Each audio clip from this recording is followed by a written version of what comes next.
Example 2. A survey was taken that asked participants whether or not they were happy with their job. An overall score was given.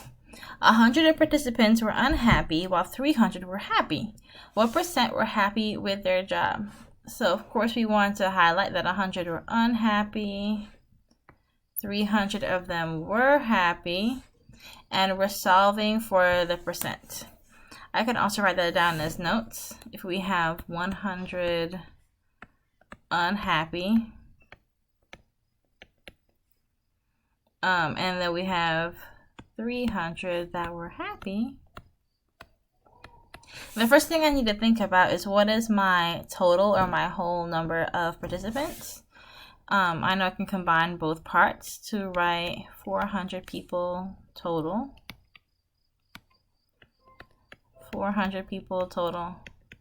So I already wrote down two ratios that represent the word problem, but the question is what percent were happy?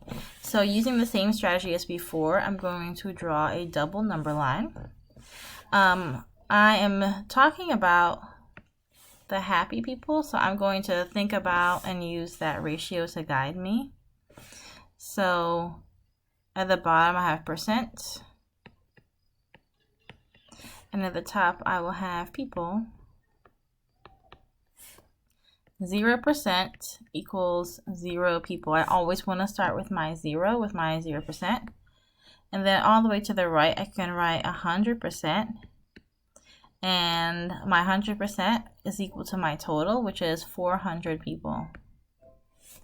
So I know that my numbers are so far like in hundreds. So I can just go ahead and break this into 4 pieces, right?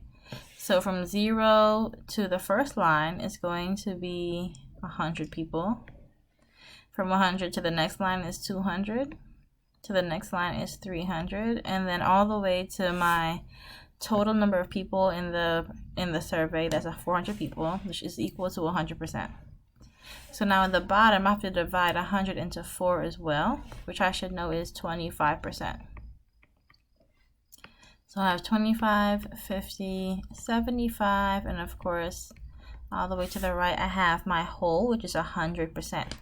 So the question is, what percent of people were happy with their job? If 300 people were happy with their job, then that's 75% of people. That's it. That's all you had to do to create the double number line.